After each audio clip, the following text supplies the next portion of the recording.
السلام علیکم ورحمۃ تعالی وبرکاتہ۔ دوستوں، میں فیضان رضا ایک نئی ویڈیو کے ساتھ آپ کی خدمت میں حاضر ہوں۔ دوستوں، دنیاوی زندگی جو ہماری اور آپ کی ہے، یہ ضروری نہیں کہ ہمیشہ ایک طرح کی زندگی ہماری گزرے۔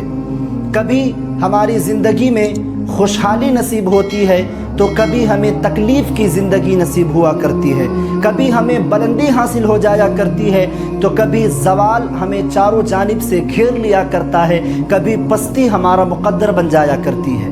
تو ایسے نازک حالات میں، ایسے کرٹیکل سچویشن میں، ایسے مشکل وقت میں ہمیں گھبرانا نہیں چاہیے، بلکہ ہمہ وقت ہر لمحہ ہر آن اللہ تعالیٰ کا شکریہ ادا کرنا چاہیے۔ اور حقیقت میں ایسے لمحات میں، ایسے مشکل حالات میں اللہ تعالیٰ کا شکریہ ادا کرنا یہ ایک کامل مومن کی علامت۔ اور یہ بھی یاد رہے دوستوں کہ کسی کی بلندی ہمیشہ اس کے ساتھ نہیں رہنے والی ہے اور کسی کا زوال بھی ہمیشہ اس کے ساتھ نہیں رہنے والا ہے۔ ایسے سچویشن میں، ایسے نازک حالات میں جب بندے کو اس سے نجات کا کوئی راستہ نظر نہیں آتا تو وہ بندہ اللہ تعالیٰ کی بارگاہ میں دست دراز کر کے، ہاتھوں کو بلند کر کے دعا کیا کرتا ہے، اور ہمیں کرنا بھی چاہیے، اس لیے کہ اللہ نے قرآن پاک میں فرمایا وَقَالَ رَبُّكُمُ ادْعُونِي أَسْتَجِبْ لَكُمْ، کہ تمہارے رب نے ارشاد فرمایا کہ تم مجھ سے دعا کرو، میں قبول کروں گا۔ سوال یہ پیدا ہوتا ہے کہ ہم اور آپ جو دعائیں کیا کرتے ہیں وہ ہماری ساری دعائیں قبول ہوتی ہیں یا نہیں، اور وہ دعائیں ہماری کب قبول ہوتی ہیں، ان دعاؤں کی قبولیت کے کیا کیا شرائط ہیں،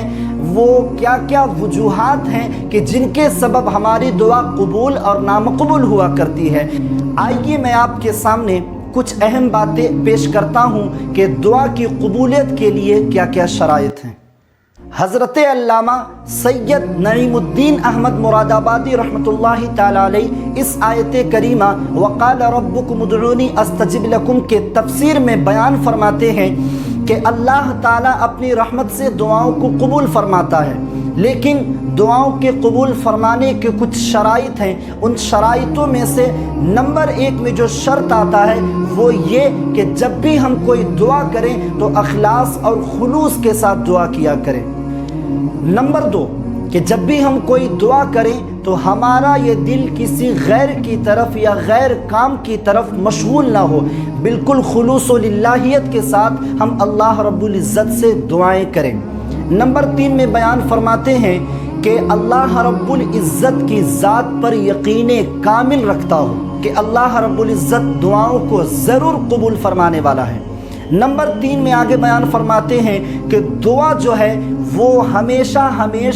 جائز کام کے لیے کی جائے، ناجائز کام کے لیے دعا کبھی نہ کی جائے۔ اس کے علاوہ آگے بیان فرماتے ہیں کہ وہ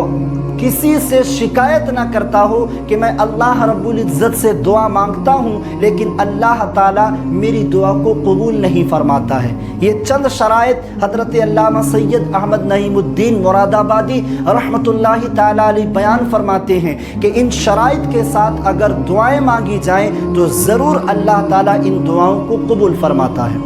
علماء بیان فرماتے ہیں کہ حدیث پاک میں ہے کہ جب بھی ہم کوئی نیک جائز دعائیں کیا کرتے ہیں تو یا تو اس دعا کی قبولیت میں تاخیر ہوتی ہے یا تو وہ دعا جلدی قبول ہو جاتی ہے، اور اگر وہ دعا اس دنیا میں قبول نہ ہو دعا کی شکل میں تو پھر اللہ تعالیٰ اس دنیا میں کسی اور چیز کے اجر میں اس دعا کو قبول فرما لیتا ہے، یعنی کہیں کسی حادثے سے آپ کی حفاظت فرما لیتا ہے، کہیں آنے والے مصیبت سے اس دعا کے بدلے آپ کی حفاظت فرماتا ہے۔ نمبر 3 میں اس کے آگے علماء بیان فرماتے ہیں کہ اگر دعا فوراً قبول نہ ہو یا تاخیر سے قبول نہ ہو یا دنیا میں اس کے عوض کوئی اور اجر نہ ملے تو پھر یہ سمجھ لے کہ اس دعا کی برکت سے کل بروز محشر اللہ رب العزت آپ کے نیکیوں میں اضافہ فرمائے گا اور آپ کے نامہ اعمال میں اس دعا کی برکت سے نیکیوں کو درج فرما کر کے آپ کو جہنم سے آزاد کر دے گا۔ سبحان اللہ۔ ایک اور بات علماء کرام بیان فرماتے ہیں کہ دعا کی قبولیت کے نہ ہونے کی جو شرائط ہیں